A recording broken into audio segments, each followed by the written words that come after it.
Bien, buenas tardes. Ya buenas tardes. Quería compartir un poquito con ustedes de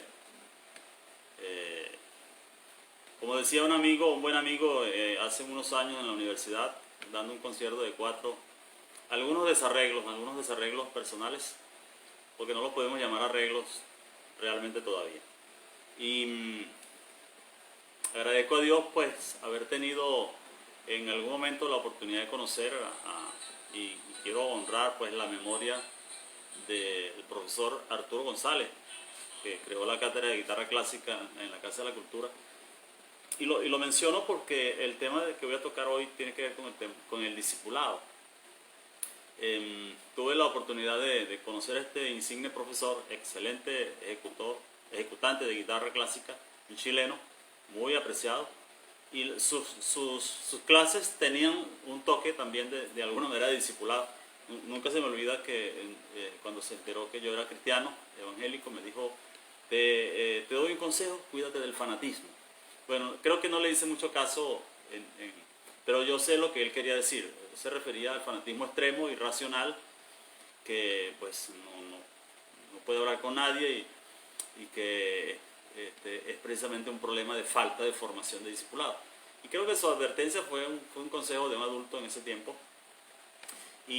Pero aprendí con él también, pues aprendí con él a ejecutar la guitarra. Recuerdo que la primera vez que toqué con él, que hice los primeros ejercicios, me dijo, voy a quitarte esa timidez y te voy a poner a dar conciertos. Al año estaba efectivamente haciendo mi primer recital con estudiantes, con compañeros de estudio, en la Casa de la Cultura Carlos Gauna, de aquí de Acarigua Araure. Y de allí pues he mantenido no digamos la formación en este tiempo ya, pero sí es un talento que he tratado de alguna manera de cuidar, de cuidar la guitarra, de estar pendiente.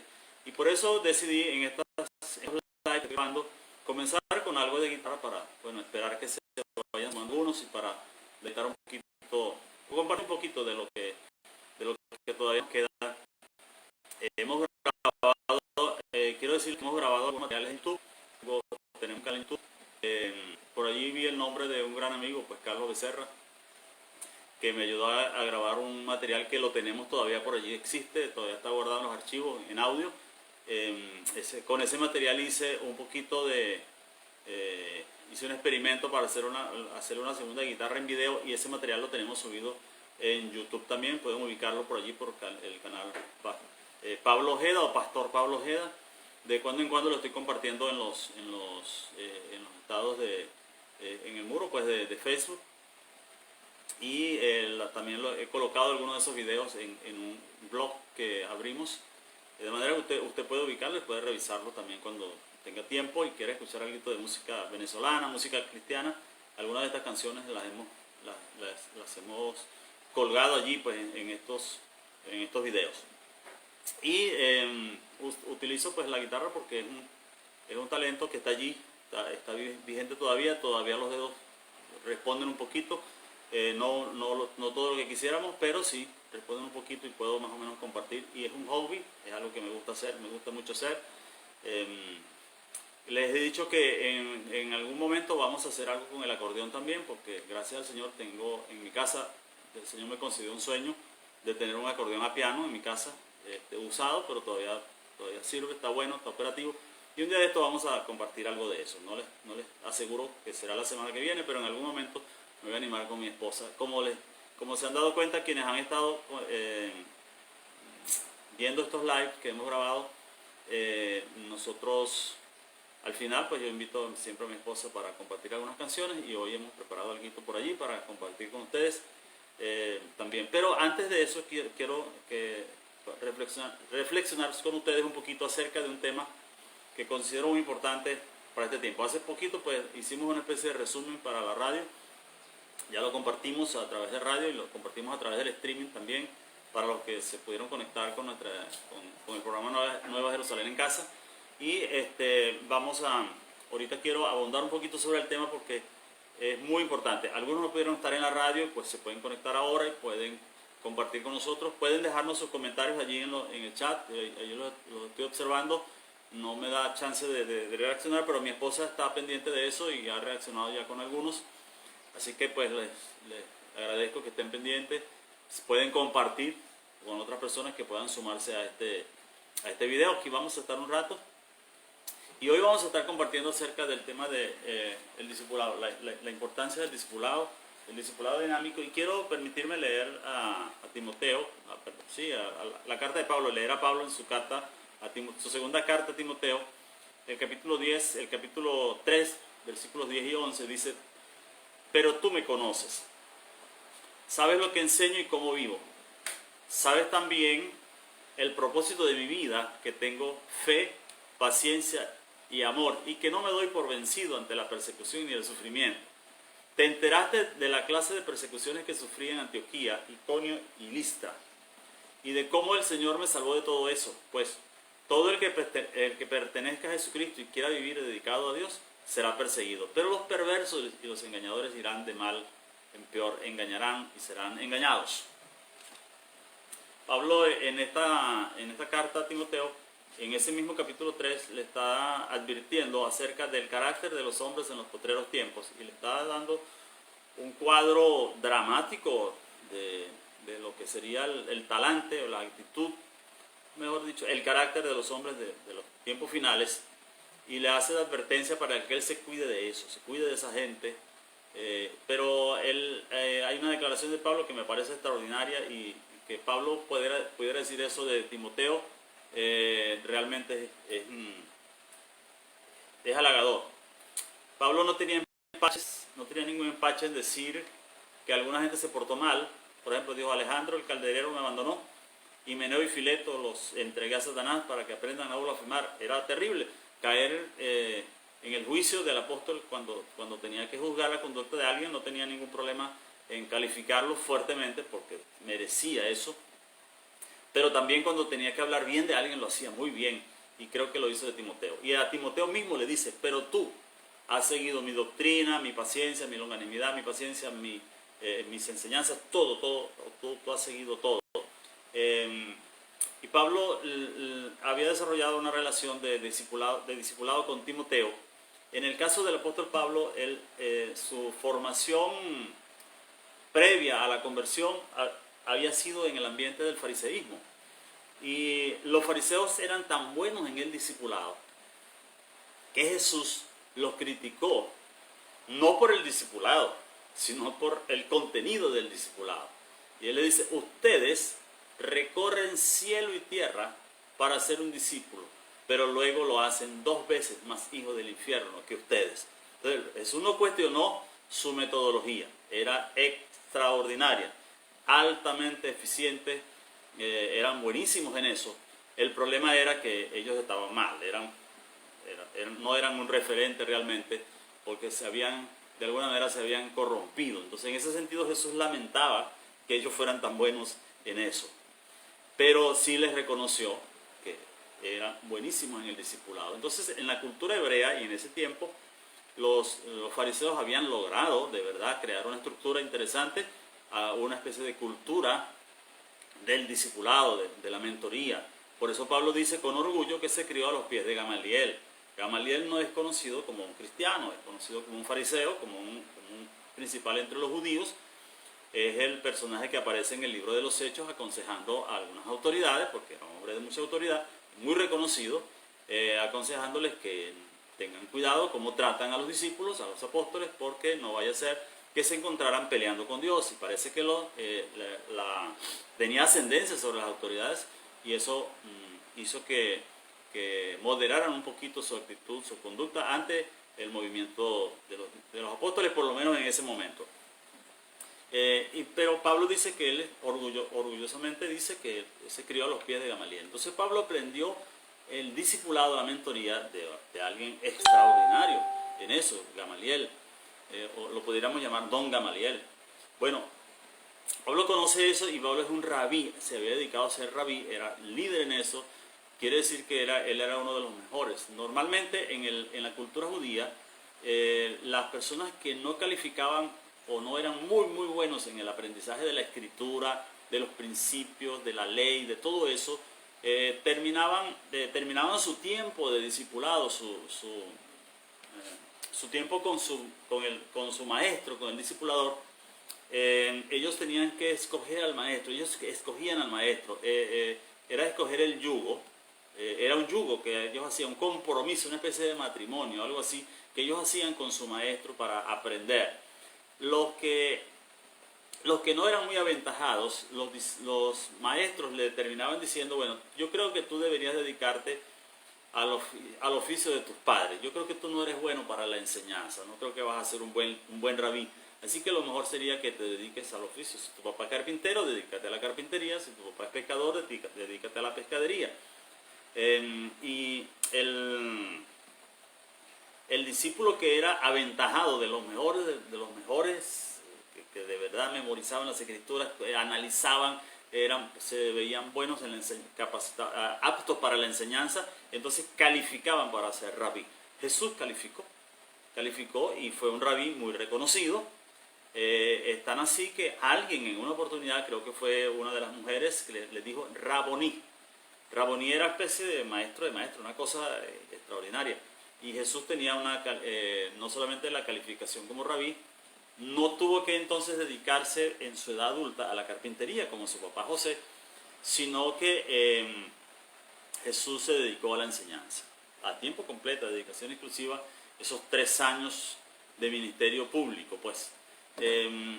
Entonces Pablo conoce el tema cuando le habla a Timoteo, pero tú has seguido mis enseñanzas y has seguido mi ejemplo, mis actitudes las has aprendido, eres de los buenos en esto, yo estoy orgulloso de ti. Y le menciona, y vamos a aislar por lo menos 3 cosas que nosotros hemos aislado en nuestros procesos de discipulado, en nuestros procesos de formación. tiene que ver con tres elementos muy importantes. Uno es el carácter, el otro es el conocimiento de la doctrina y el otro es el ministerio o destrezas de ministerio. Hemos aislado esas tres vertientes o tres carriles, vamos a decirlo así, en el proceso de formación de un discípulo y nos ha servido de mucho. Y colocamos, lo hacemos, nosotros graficamos un triángulo equilátero y decimos que la base del triángulo o el cateto adyacente, que es la base del triángulo, es el carácter. ¿Por qué la base es el carácter? Porque el carácter es lo que va a determinar la constancia, va a determinar la calidad del discípulo, va a determinar la integridad, va a determinar que es un discípulo fiel a las enseñanzas que ha recibido y las practica fielmente. Entonces, cuando Jesús da la gran comisión, Él establece la gran comisión y establece el discipulado como una dinámica inherente a la acción, al accionar de la iglesia, a la práctica de la iglesia. El discipulado es una práctica, es una condición sine qua non a la hora de hacer iglesia, a la hora de cumplir la gran comisión. Le dice, vayan a las naciones, vayan y hagan discípulos a todas las naciones. Y Jesús establece allí, cuando les dice, enséñenles, bautícenlos en el nombre del Padre, del Hijo y del Espíritu Santo. Enséñenles que guarden todas las cosas que yo les he mandado. Y yo voy a estar con ustedes todos los días hasta el fin del mundo. En la gran comisión Jesús incluye, por supuesto, el discipulado como la estrategia base, la estrategia fundamental y forma parte del ADN de la iglesia. Entonces, iglesia sin discipulado no puede existir. Iglesia debe tener discipulado, le es inherente. Por eso está en la gran comisión. Y por eso cuando Pablo le habla a Timoteo, le dice, qué bueno, Timoteo, que aunque los hombres en los posteriores tiempos van a ser muy malos, y a ti te va a tocar porque eso está pronto. Pablo sentía que estaba muy pronto esa situación, esa depravación moral y espiritual de la humanidad. Pero Pablo le dice a Timoteo, pero qué bueno que tú has seguido las enseñanzas, has seguido mis instrucciones, ves mi vida, me has imitado. Es Pablo precisamente quien se atreve a decirle a la iglesia, sean imitadores de mí así como yo de Cristo. Entonces cuando hablamos del carácter, estamos hablando entonces de la formación de un hombre nuevo, un hombre transformado a semejanza de Cristo, un hombre que ahora se va a parecer a Cristo. Y Pablo se atreve a hacer algo que es muy importante y es sumamente necesario entender como cristianos, como líderes, como mentores, discipuladores. Necesitamos entender este asunto bien, esta estrategia del Señor. Pablo dice, sean imitadores de mí, así como yo de Cristo. Qué interesante que Pablo nos dice, imiten a Cristo, porque yo no puedo. Imiten a Cristo porque yo realmente no creo que pueda llegar a ese nivel. No, Pablo le dice, es factible, es posible para el ser humano imitar a Cristo. Y yo lo estoy haciendo, lo estoy intentando. No lo he alcanzado todo. No he llegado al punto máximo de la perfección. No, pero estoy caminando en ello. Y estoy caminando sinceramente. Creo que es posible imitar a Jesús, ser imitadores de Jesús. Entonces yo les presento mi propia experiencia. Para un ser humano, una vez que tiene la experiencia de la conversión, puede formar un carácter parecido al carácter de Cristo. Es posible, es factible para nosotros. Eso que me parece que es profundamente estimulante para la vida. Entonces, esa estrategia del discipulado tiene que ver entonces con la formación de un hombre nuevo, un corazón nuevo, actitudes nuevas, valores, principios nuevos. El Señor Jesús, el Señor en el Antiguo Testamento, el Señor le dice al pueblo de Israel, mis caminos no son sus caminos, mis pensamientos no son sus pensamientos. Como están de alto los cielos sobre la tierra, así están de alto mis pensamientos sobre sus pensamientos y mis caminos sobre sus caminos. Entonces eso imposibilita a nosotros, nos imposibilita humanamente hablando caminar los caminos de Dios. Pero ese mismo Dios en el Antiguo Testamento dice, dame, hijo mío, tu corazón y miren tus ojos por mis caminos. Ay, tú te estás viendo al revés.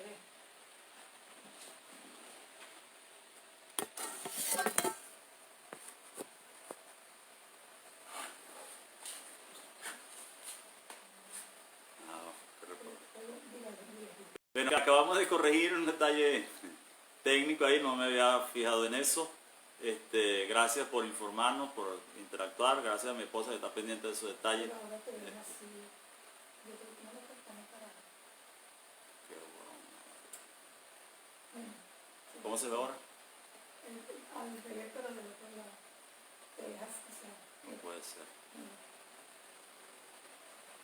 no te dejas Sí, que sí lo. le pones parada, ¿no? Pero Vamos a ver. ¿Cómo se ve ahora? gracias, listo. Listo, bueno. Ese es Luis Manuel, Lucero. Gracias por informarnos del detalle técnico. No me había dado cuenta de eso, pues yo estoy viendo, lo estoy viendo aquí. Bueno, gracias por eso. Les agradecemos de verdad. Dios me los bendiga. Los saludamos a todos los que están conectados. Luis Manuel Lucena, gracias por informarnos. Bueno, seguimos con el tema del discipulado.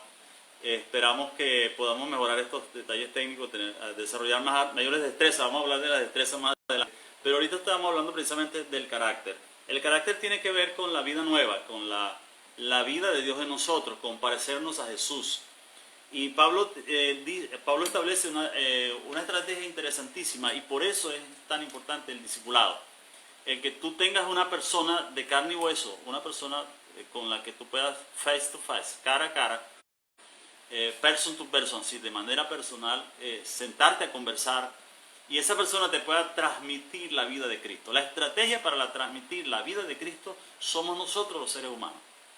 Por eso Pablo se atreve a decir, sean imitadores de mí, así como yo de Cristo, porque es factible, es posible. Humanamente no, pero una vez que vivimos el proceso, en la experiencia de la conversión, entramos en esa dinámica, en esa vida nueva que el Señor tiene para nosotros. Entonces, eso permite que nosotros podamos emular, imitar, seguir a Cristo. Y déjame decirte que es un desafío, pero es posible por la gracia de Dios. Entonces Pablo nos da un secreto interesante. Dios va a usar a personas de carne y hueso para transmitirte vitalidad, para transmitirte principios, para enseñarte cómo camina un hijo de Dios. Mencionaba que en el Antiguo Testamento el Señor le dijo al pueblo de Israel que sus caminos eran elevados, muy sumamente altos, como del cielo a la tierra. Pero en el mismo Nuevo Testamento Él invita, dice, dame, hijo mío, tu corazón y miren tus ojos por mis caminos. ¿Qué está diciendo allí? Hay esperanza. Va a haber un día, dice el Señor, y ahí está la profecía, en que yo voy a poner mi ley en sus corazones y ellos podrán caminar por mis caminos. Ellos podrán poner en práctica mis estatutos.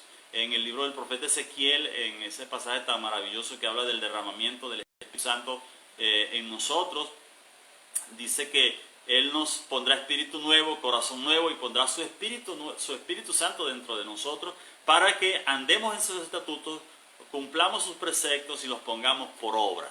Entonces, el discipulado se trata de la formación de un carácter santo, de un carácter transformado a través de la mentoría, del seguimiento, a través de la conexión vital con un creyente, un discípulo que está imitando a Cristo y que me está enseñando a imitar a Cristo. Luego que yo entro en esa dinámica, entonces yo puedo decir como el apóstol Pablo, sean imitadores de mí, así como yo soy imitador de Cristo. Entendiendo, como lo dice el apóstol Pablo, ciertamente no lo he alcanzado todo, pero prosigo. Yo estoy trabajando, soy intencional en formar un carácter cristiano, es decir,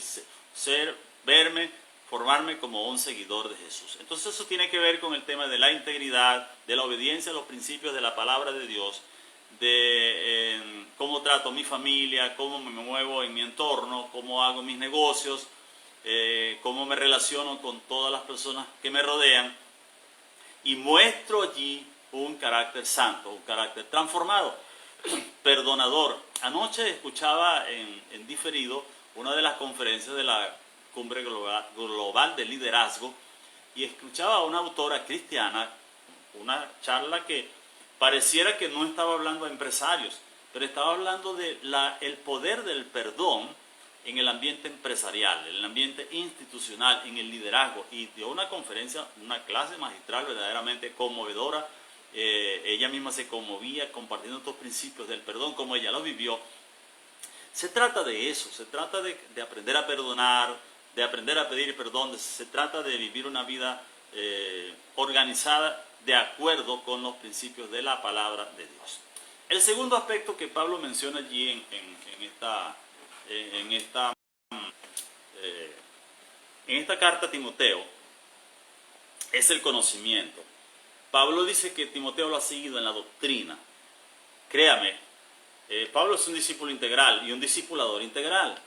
Y Pablo reunía dos características muy poderosas. Una era el conocimiento, la profundidad de conocimiento. Pablo tenía revelación fresca de Dios. Dice que él subió al tercer cielo, que Dios le reveló el misterio del Evangelio de Cristo. Increíble todo lo que dice Pablo. Y él mismo dice, a veces dice, esto suena pedante, pero tengo que decirlo. Yo sé lo que sé y sé que sepa. No tenía ningún problema en reconocer el nivel de conocimiento de profundidad que tenía. Y Pedro lo reconoce y dice, como nuestro amado hermano Pablo, que ha escrito cosas profundas, difíciles de entender, las cuales los indoctos e inconstantes tuercen para su propia perdición. ¿Qué está diciendo Pedro? Pedro está reconociendo que la formación académica de Pablo y la revelación que recibió del Espíritu Santo para escribir las cartas que escribió era otro nivel. Pedro reconocía que él no tenía ese nivel de conocimiento. Pedro, por supuesto, tenía otros dones, otra combinación, y por supuesto desarrolló su ministerio brillante y murió por su maestro. Pero él reconocía que Pablo, por ejemplo, era bueno en eso del conocimiento. Cuando hablamos del conocimiento, se trata de saber dónde estoy parado, en que yo tenga una cosmovisión correcta. En el credo de Atanasio, por ejemplo, dice que esta es la manera correcta de creer para ser salvo. Se atreve a decir que inclusive en la salvación hay que creer correctamente en Jesús, saber quién es Jesús, saber qué es la salvación. Y Pablo nos alerta sobre eso.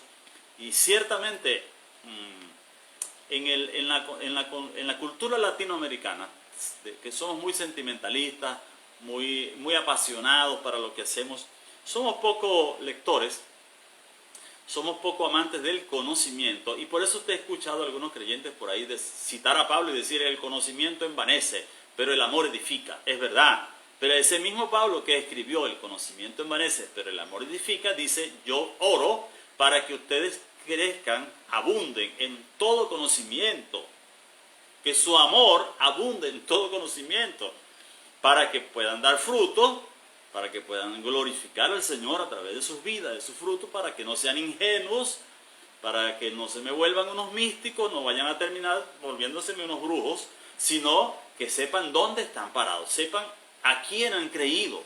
Entonces, el conocimiento es la doctrina, y la doctrina es importante.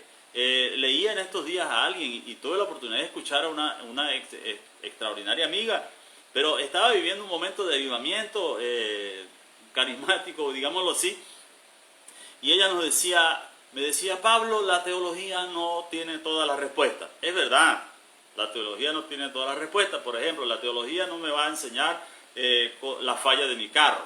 Yo no voy a ir a la Biblia para en la teología buscar la falla de mi carro, falla mecánica, yo voy de un mecánico.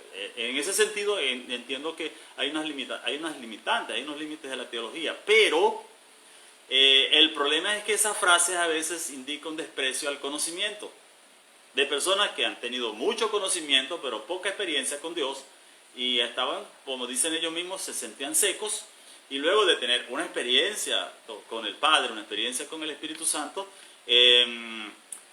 que ha tocado sus emociones ciertamente, entonces han sentido que todo aquello como que no era tan importante, y resulta que sigue siendo importante. Entonces alguien decía, yo quiero a Cristo, yo quiero mi experiencia con Cristo, no quiero la teología. Y el interlocutor muy sabiamente le pregunta, yo te voy a hacer una pregunta, ¿quién es Cristo para ti? Y él le da una respuesta, le dice, bueno, Cristo para mí es el Hijo de Dios, el Salvador, y le da un esquema y le dice, estás haciendo teología. Entonces, el conocimiento es sumamente importante en el proceso de formación del discípulo. Entonces, usted debe conocer, y decíamos la vez pasada la importancia de la lectura, que Pablo le menciona a Timoteo también, la importancia de la formación, y por eso el discípulo debe ser una persona que aprenda cosas, conceptos, sepa quién es Dios.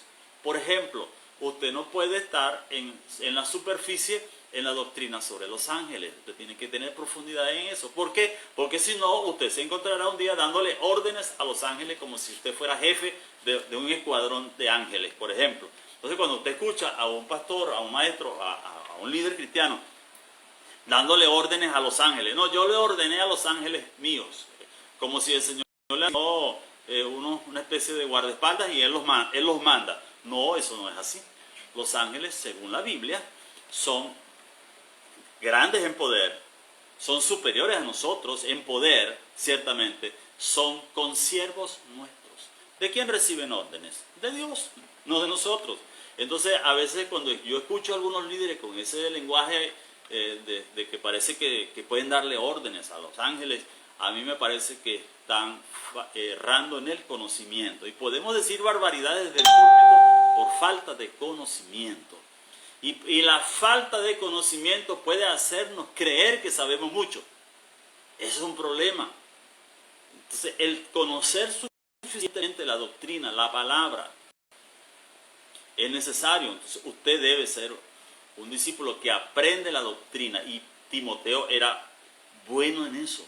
Pablo le decía, mira Timoteo, cuando tú pongas ancianos, porque le tocó hacer una labor apostólica de establecer ancianos en las ciudades donde se establecían las nuevas iglesias, le decía, mira, el anciano tiene que ser apto para enseñar, tiene que ser bueno enseñando. Entonces, para ser bueno enseñando, tiene que tener un carácter transformado. No puede ser un científico loco, no puede ser un profeta loco tampoco, no. Tiene que ser una persona que vive lo que predica y que lo que vive sea predicable. Es decir, debe ser muy bueno en su vida, debe tener su familia en orden, debe tener sus emociones en orden, debe tener sus finanzas en orden, debe tener todas sus relaciones en orden. Y luego habrá de ser un excelente maestro, debe ser uno bueno dando discursos, debe ser bueno enseñando a la gente, transmitiéndoles conocimientos. Por ejemplo, Priscila y Aquila toman a Apolo, un hombre apasionado, un judío recién convertido con mucha pasión, pero ellos notan que a Apolo le falta algunos toques técnicos, vamos a usar ese término. Lo sentaron, le expusieron con mayor profundidad y mayor detalle el camino y lo orientaron. Si no, Apolo pudo haber creado una secta judía, una especie de judaísmo cristiano, una mezcolanza, y créame que hemos tenido que enfrentar cosas como esa aún en este tiempo, creyentes que por falta de conocimiento empiezan a mezclar la gimnasia con la magnesia, empiezan a hacer alquimia con la doctrina, con la práctica, y salimos con unas cosas locas que uno no sabe de qué laboratorio han salido. ¿Por qué?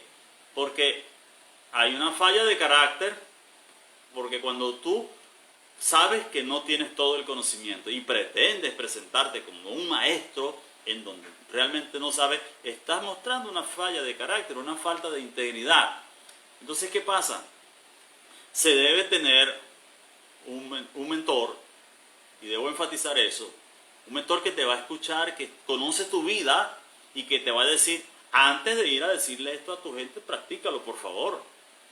No vas a hablar sobre el matrimonio y tienes un desorden en tu casa. Ya vas a poner en orden tu casa. Esa persona tiene ascendencia sobre tu vida y te puede hacer observaciones claras para que tú tengas un carácter transformado. Pero esa persona también te va a permitir accesar a información suficiente, a conocimiento suficiente de la palabra, de manera que tú puedas dar buen fruto. El buen fruto es posible cuando tú sabes suficientemente de la palabra de Dios, de la sabiduría de Dios, del conocimiento de Dios. Entonces, el conocimiento entonces es fundamental también, es muy importante, se une al carácter, y si una persona tiene conocimiento, tiene carácter transformado, es una persona santa, pero también es una persona con mucho conocimiento, es una bendición para su familia, para su iglesia, para su comunidad y se convierte en un referente para la gente. Pero eso no es lo único. Pablo también le dice a Timoteo que él le ha seguido su vida, su ejemplo, su ministerio. Entonces Timoteo es un hombre diestro también.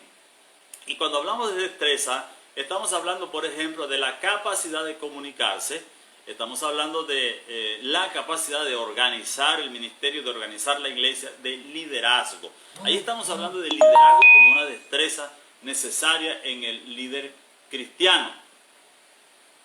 Es importante que nosotros desarrollemos esas destrezas. Es importante que, y en este tiempo, por ejemplo, una de las cosas que hemos tenido que ir haciendo los pastores, que no lo hacíamos hace unos meses, es el desarrollar destrezas comunicacionales. El aprender a manejar estos equipos, por ejemplo, el aprender a manejar destrezas a la hora de comunicar la verdad. Debemos tener una vida que nos respalde, ciertamente, debemos saber qué vamos a decir, pero también debemos saber cómo decirlo, y cómo decirlo tiene que ver con la destreza. En ese sentido, la oratoria, el aprender a manejar estas cosas, que yo estoy en ese proceso de aprendizaje de destreza. Así que yo quiero animarte en ese sentido a que aprendas. Hay alguien que puede formarte en esa área. Cómo hablar en público, cómo exponer, cómo organizar, cómo hacer todo un liderazgo. Nosotros hemos desarrollado en la iglesia todo un pensum que tiene que ver con las tres áreas. Tiene que ver con el carácter, tiene que ver con el conocimiento y tiene que ver con las destrezas. Entonces animamos a los líderes a que no solamente tengan carácter y conocimiento, sino también que aprendan a ser buenos comunicadores. Por ejemplo, aprendan a redactar, aprendan a escribir, aprendan a hablar, tengan fluidez en el discurso, sepan cómo dirigirse a la gente de manera que puedan ser relevantes. Ser relevantes tiene que ver con que tú uses un lenguaje que te conecte con la gente, hables palabras que ellos puedan entender, y si en algún momento tienes que usar algunas palabras técnicas, sepas explicarlas, seas en ese sentido generoso con tu audiencia y comuniques efectivamente los principios de la palabra de Dios. En lo personal, yo tenía cierto prejuicio con la oratoria, porque yo decía que un orador era alguien que no tenía nada que decir, pero lo decía muy bien. Y yo estaba equivocado en eso, porque realmente la oratoria es un arte, y yo fui aprendiendo algunas destrezas en el camino. Cuando empecé a leer algunos artículos, algunos libros sobre oratoria y he revisado algunos materiales, me di cuenta que algunas de esas cosas las había aprendido en experiencia en el camino, y otras todavía tengo que irlas desarrollando. Así que es una destreza, por ejemplo, en la que uno debe formarse. Recomendamos entonces en el camino de la vida cristiana, hacerse acompañar por alguien. Tú no puedes circunscribir tu vida cristiana a un culto el domingo, a escuchar una predicación, ver al pastor desde lejos y luego te vas a tu casa. Lo ideal sería que tú pudieras interactuar bien, si no directamente con el pastor, aunque nosotros recomendamos que el pastor sea accesible, y por eso es que impulsamos las iglesias de tamaño manejable, donde una persona pueda tranquilamente sentarse con su pastor en cualquier momento para ser mentoreado, para ser ayudado. Pero una iglesia saludable va a disponer de líderes, de ancianos, y cuando digo ancianos no me refiero solo a la edad, sino ancianos en el carácter, gente bien formada que está sinceramente siguiendo al Señor, para que ellos puedan caminar con los nuevos creyentes, enseñarles a caminar.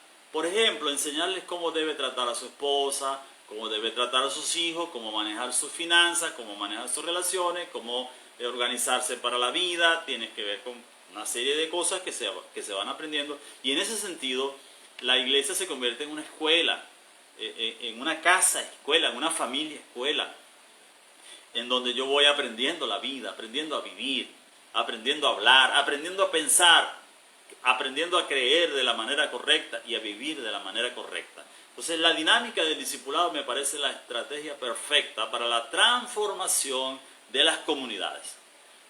Yo personalmente estoy involucrándome como el movimiento de discipulados que se llama la década de hacer discípulos, y estoy aprendiendo cosas interesantes, estoy revisando mis propias dinámicas de discipulado, y eso me está haciendo de mucho refrescamiento, de crecimiento, de aprendizaje en este tiempo. Y estoy en contacto con hombres que están trabajando, caminando en eso, y está siendo una experiencia que apenas comienza, es apenas hace unas semanas que me he estado involucrando en esto, ha sido providencial. Pero una de las cosas que me ha alentado es que la iglesia venezolana, por ejemplo, en los próximos 10 años va a escuchar mucho sobre discipulado a través de muchas formas, a través de libros, a través de videos, de reuniones en Zoom, de webinars, de conferencias, de videoconferencias, que van a estimular a la iglesia a crear una cultura del discipulado. Una de las cosas que enfrenta la gente cuando se acerca a la iglesia es que viene de la cultura de ir a una misa o a una celebración, escuchar una homilía e irse a su casa. Pero resulta que la vida cristiana no es eso. La vida cristiana son las 24 horas del día. Entonces te hace bien tener cerca a alguien con quien tú puedas conversar con suficiente frecuencia y con suficiente profundidad acerca de la vida, de la nueva vida que estás viviendo. Entonces, hoy escuchaba el testimonio de una de las jóvenes del equipo de la radio, que cuando ella llegó a la iglesia y empezó a escuchar del discipulado, porque nosotros tenemos varios años tratando de crear una cultura del discipulado, y nos hemos encontrado con cualquier cantidad de respuestas. Por ejemplo, si la hubiésemos interpelado a ella y ella hubiese sido franca con nosotros de una vez, ella nos hubiese dicho, no, yo no quiero exponer mi vida. Apenas estoy llegando, yo no puedo abrir mi corazón, así que espérenme ahí con el tema del discipulado. Porque pensaba que que le iban a imponer normas, que iba a tener que asistir a una clase, presentar, qué sé yo. Resulta que entró en una relación de mentoría con una pareja que se convirtieron en sus padres espirituales, a quienes agradece. Y luego, pues en esta etapa de la pandemia, por razones geográficas, ha entrado en una dinámica bien interesante con otra pareja también, y está hablando con convicción, con agradecimiento del discipulado como una dinámica benéfica, una dinámica edificante, que le ha ayudado a ver la vida desde otra perspectiva, le ha ayudado a ella y a su esposo a crecer. Y entonces, yo estoy seguro que ella y su esposo en unos días o quizás ya están mentoreando a alguna gente y seguramente estarán mentoreando a otros porque han vivido la experiencia. Entonces nosotros hemos querido crear esa dinámica, pero nos hemos encontrado con cosas como estas, por ejemplo. Alguien que nos dice, no, pero pastor, ya yo vi mi discipulado hace 20, 30 años, hace 40 años. No, eso no es discipulado. Eso fueron unas clases que tuviste, y yo quiero aquí hacer una aclaratoria que creo que tengo la responsabilidad de hacerla, porque yo he escuchado el término discipulado general. Tenemos discipulado general y estamos hablando de una clase de 50, 60, 70, 80 personas, quizás 300 alumnos. Eso no es discipulado. Permítame decirlo, eso técnicamente hablando, eso no es discipulado. Eso es una clase, eso es enseñanza. Es bueno, sí. Jesús en el Sermón del Monte le enseñó a la multitud. Claro que sí, eso está chévere, está muy bueno.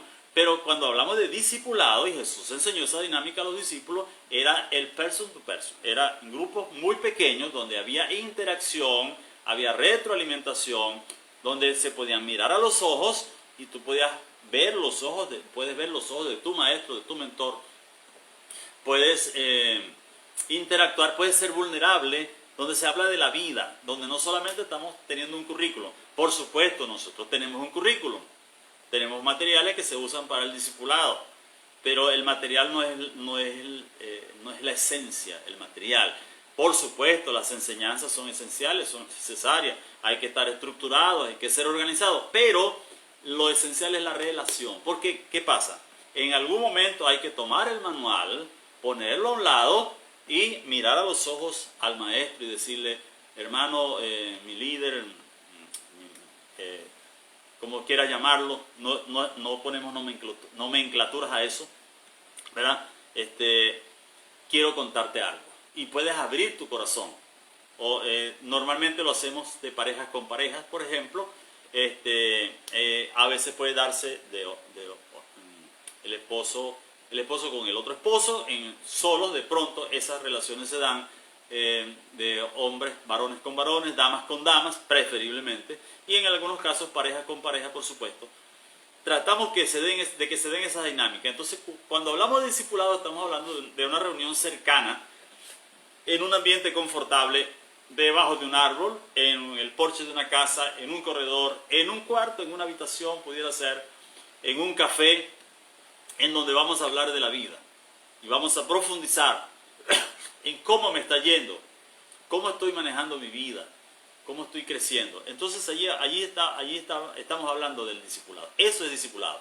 Lo otro, esas reuniones grandes, son clases, son conferencias, pueden ser muy buenas. Yo recomiendo, por ejemplo, que tú veas todos los videos que puedas ver. Ayer mi esposa y yo nos deleitamos viendo 4 conferencias de la Cumbre Global de Liderazgo. Fueron bien edificantes, chévere. Pero eso no es discipulado. Eso es aprendizaje, eso pudiera llamársele un poquito mentoría muy indirecta. Es provechoso, claro que nos habló, pero la reunión de discipulado es en vivo, cerca, con una frecuencia regular, que permite que nosotros crezcamos.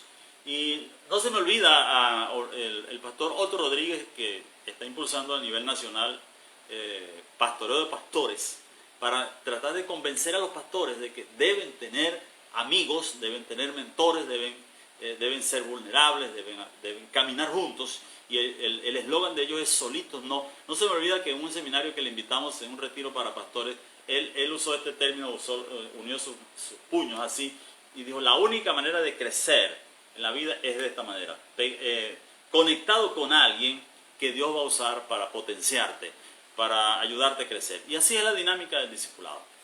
Entonces quiero puntualizar esos 3 aspectos, esos 3 vertientes, esos 3 carriles del discipulado. La formación del carácter. ¿Por qué es importante la formación del carácter? Porque una persona puede saber mucho. Un profesor de teología, probablemente con una maestría o un doctorado, asistió a clases un día y tenía unos rasguños en su cuello. Cuando los alumnos vieron a la esposa cargaba lentes oscuros, porque en el manejo de un conflicto se fueron a las manos y él la golpeó. Le puso un ojo morado y ella lo arañó con sus uñas. ¿Cuál fue el problema ahí? ¿Conocimiento? No, sabía mucho. Destrezas, no, era un excelente profesor. Carácter. Eso, aunque tú no lo creas, hizo mucho daño a uno de esos alumnos y le trajo muchas consecuencias, porque un carácter enfermo se va a transmitir. Entonces es importante la formación en el carácter. Y la referencia es Cristo Jesús, su palabra. Ahí no hay negociación. Pero también es importante, vuelvo y digo, que el conocimiento. Tú debes saber y debes ser acucioso, investigador, estudioso. Y debes amar el conocimiento para que tú puedas hablar, comunicarte. Pero también debes desarrollar destrezas.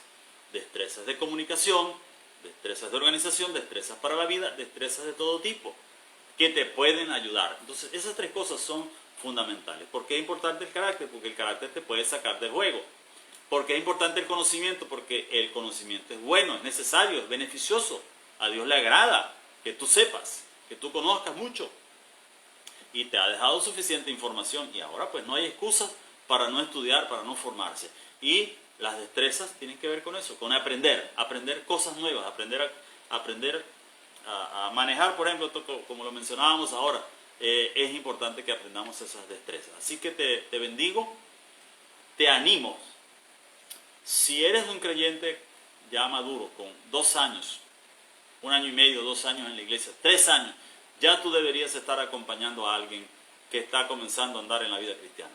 Así que te animo a conectarte. Abre tu agenda, abre tu vida, abre tu corazón para que alguien pueda aprender contigo. ¿Y eso va a ser un desafío? Claro que sí. Claro que sí. Pero tú necesitas ese desafío como maestro, como formador, como discipulador. Pero también mantente conectado con tus pastores, con tus líderes, con creyentes más maduros, con los que puedas ser vulnerable, con los que puedas hablar de temas de verdad, de la vida, y pueda ser edificado. Te animo en el nombre del Señor. Y quiero compartir contigo una canción con mi esposa, porque nosotros estamos celebrando ahora, esta semana, pues el 19 de noviembre, estamos celebrando nuestros 42 años de ministerio. Nosotros tenemos 42 años sirviéndole juntos al Señor. Tenemos 40 años de casado.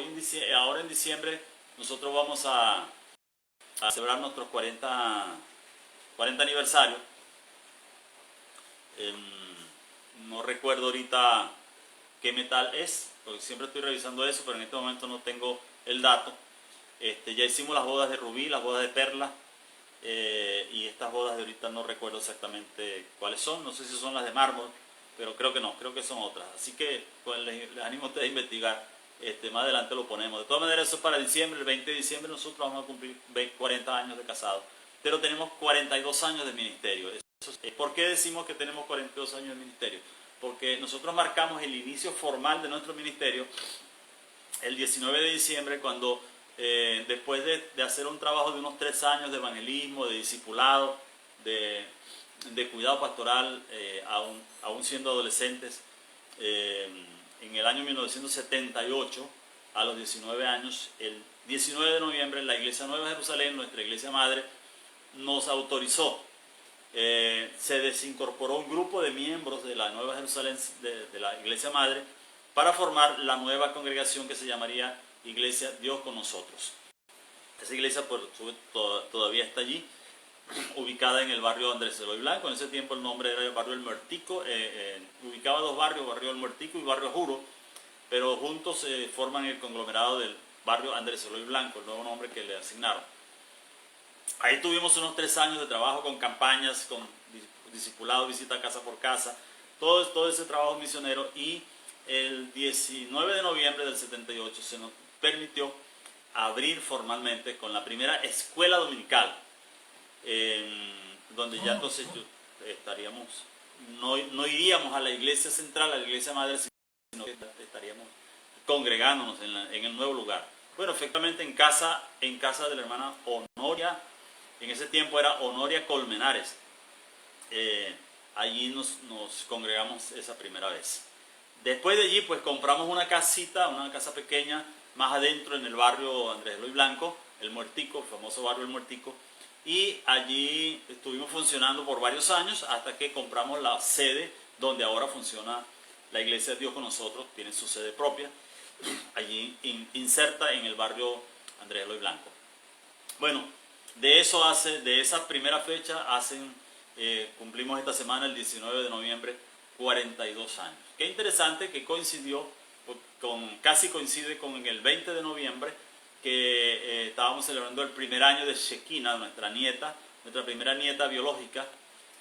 Ya, pues, por supuesto, hemos disfrutado de nietas del corazón, porque con nosotros se terminaron de criar varios muchachos desde su adolescencia, y se desarrolló un afecto paternal, un afecto familiar, y tenemos nietas. Entonces, pero no habíamos tenido una nieta de nuestros hijos biológicos, y Shekinah es la primera nieta de nuestros muchachos de Mawampi, específicamente, Mawampi Fernando. Es una celebración triple de alguna manera, porque no solamente estamos celebrando los 42 años de ministerio, no solamente estamos celebrando el primer año de Shekinah, sino que en lo personal para nosotros es un logro triple, por así decirlo, porque Fernando y Mawampi están haciendo iglesia, fundaron una iglesia. En este momento, mientras yo estoy haciendo el live aquí con ustedes, Fernando está en la radio en vivo con su programa Ríos nos une. Y para nosotros eso es una profunda satisfacción, porque nuestros hijos han querido servir al Señor, han querido hacer iglesia, y lo están haciendo muy bien, con mucho entusiasmo. Acabamos de acompañar hace una semana a nuestros hijos Pablo y Nexi. También nuestro hijo Pablo Eliud se casó con Nexi Mar, una extraordinaria muchacha del Zulia, y ellos están fundando, y él el domingo pasado precisamente les tocó la apertura oficial. Lo que nosotros hicimos en el 78, el 19 de noviembre, ellos lo hicieron el domingo pasado. Recibieron la oración ya de ungimiento como iglesia ya en forma, pero ellos ya vienen desarrollando un ministerio de hace algunos años, en la pastoral juvenil, en otras áreas, pero decidieron hacer iglesia y están fundando el proyecto Mosaico. Por eso ustedes ven en las redes por allí, Mosaico Iglesia. Ese es el proyecto de Pablo Inexi, con un extraordinario equipo, un equipo de jóvenes, visionarios, con un gran entusiasmo.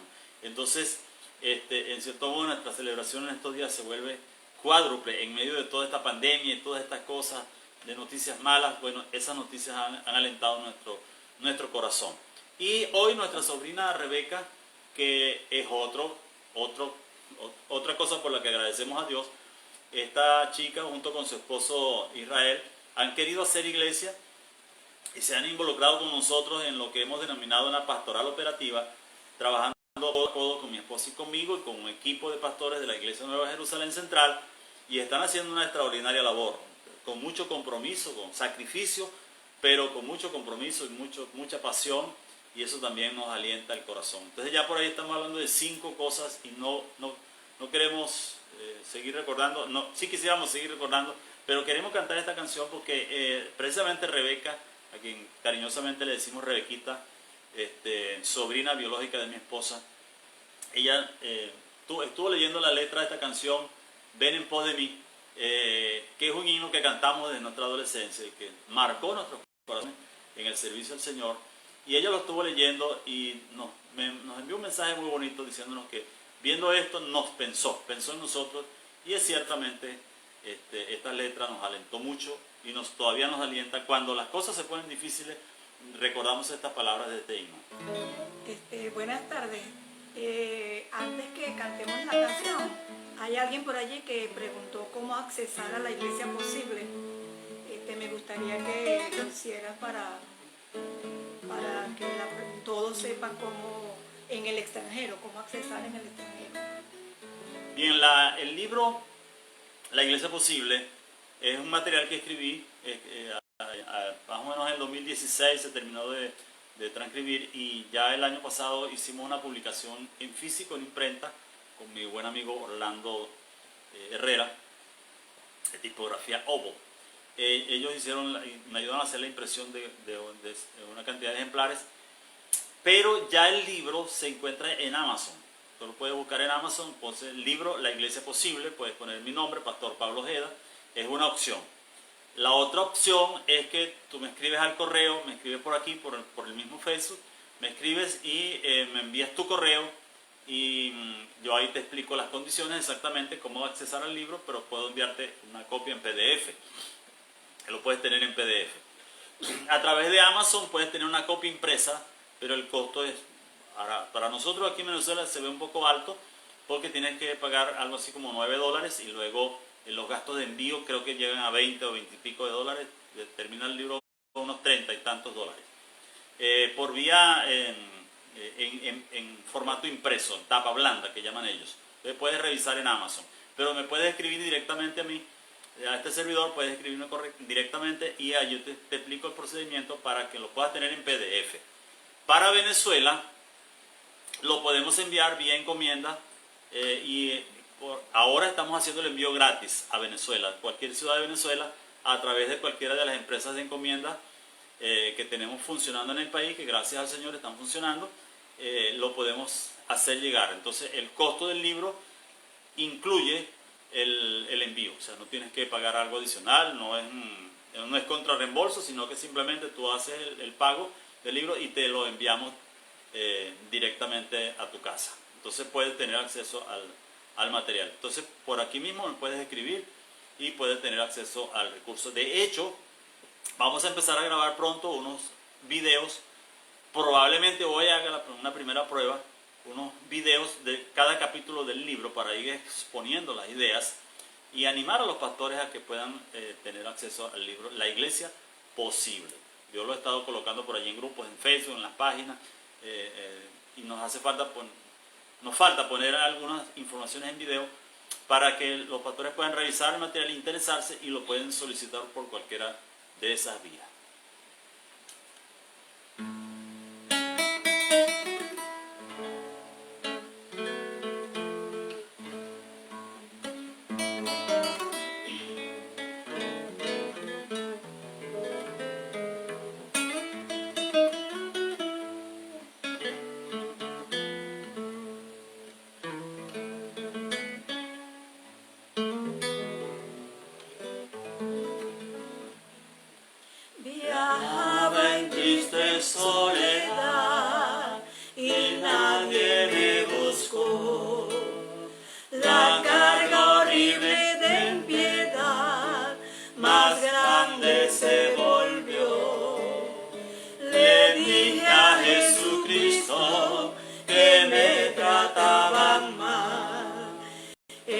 Entonces le oí así decir: camino del Calvario, mi pie también sufrió, la cruz que yo cargaba, mi cuerpo doblegó.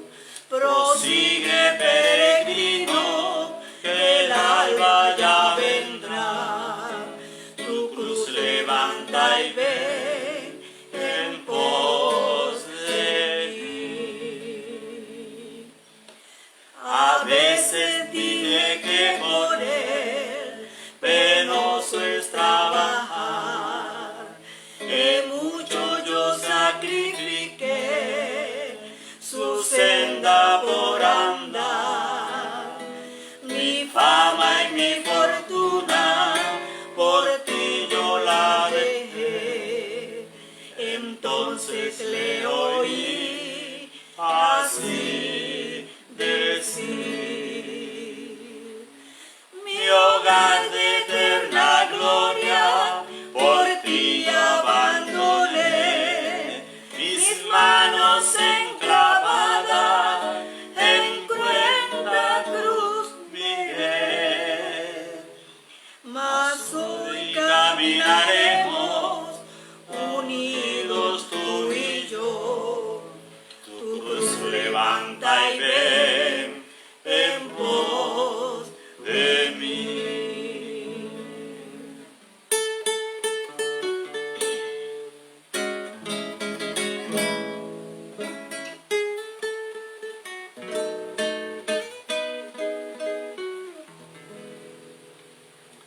Jesús sí llegó a morir muy lejos de mi hogar, ni así podría mi sufrir tu caída compensar.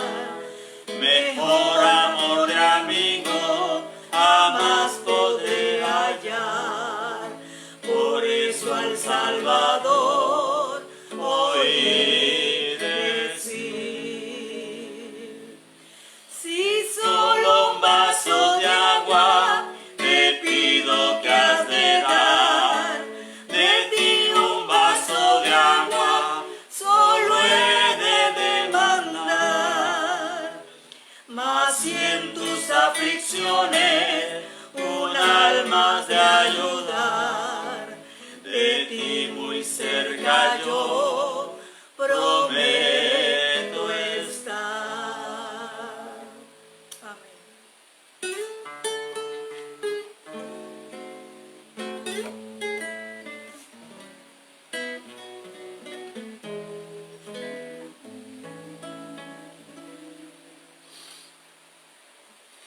Hay una canción por el hecho de tener, pues, haber cultivado un poquito la música instrumental, cantar un poquito, no a nivel profesional, siempre aficionados, pero las canciones han sido parte de nuestros compañeros en el camino. Y esta es una de las canciones que nos lleva a esos años de adolescente,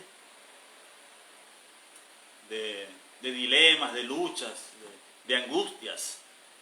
No se me olvida que un día un buen amigo, estábamos analizando ese dilema interno de qué hacer, servir o no servir al Señor, dedicarnos al ministerio, y él me mencionaba a Jeremías, que Jeremías decía: yo no quiero servir, pero hay un fuego adentro que me mueve, que no se apaga.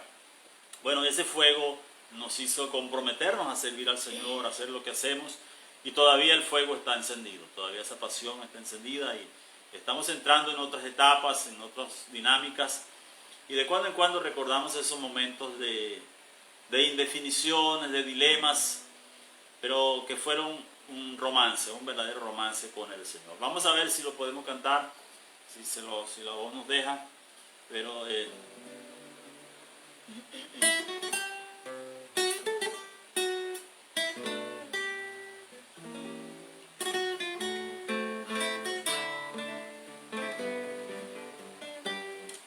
Cuando en prueba se se encuentra mi alma y su luz casi no puedo ver.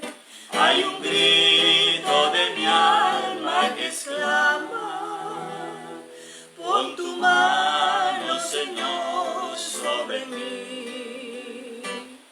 Pon tu mano, Señor, sobre mí. Pon en mi alma este mismo sentir. Dame gracia para obedecer. Dame fuerzas para yo vencer.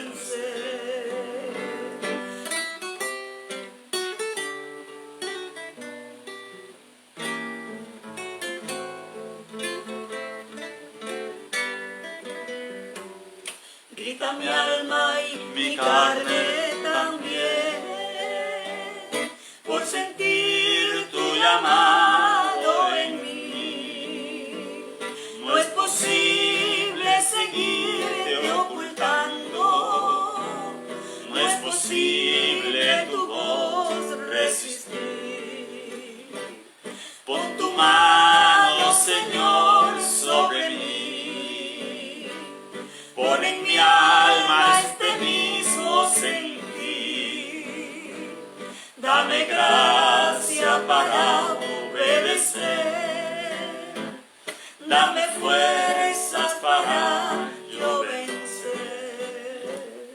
Pon tu mano, Señor, sobre mí. Pon en mi alma este mismo sentir. Dame gracia